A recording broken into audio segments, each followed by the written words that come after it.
In today's high bypass engines, this theft of air comes with a pretty big performance hit.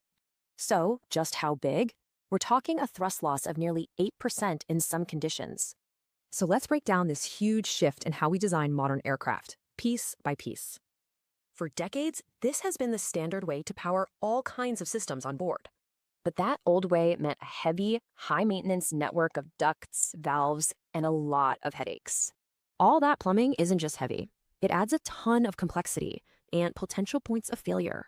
The answer is a whole new philosophy, the More Electric Aircraft, or MEA.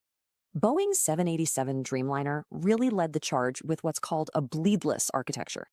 It uses its own electric system to bring in and condition fresh air for the cabin. And this isn't just about air conditioning, we're talking brakes, flight controls, the whole shebang. It's almost plug and play. You just connect a wire instead of complex hydraulic lines. But this creates a new problem. How do you add all that power without adding tons of weight? Well, the answer is in the physics. You crank up the voltage to lower the current. A lower current lets you use much thinner, lighter wires, and that saves a ton of weight.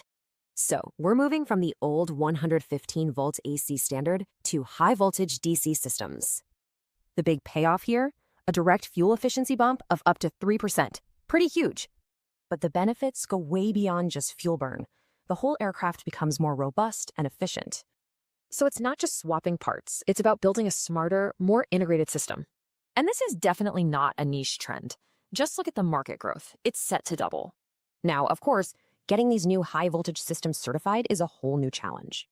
And the next step? Scaling all this up for future hybrid electric aircraft.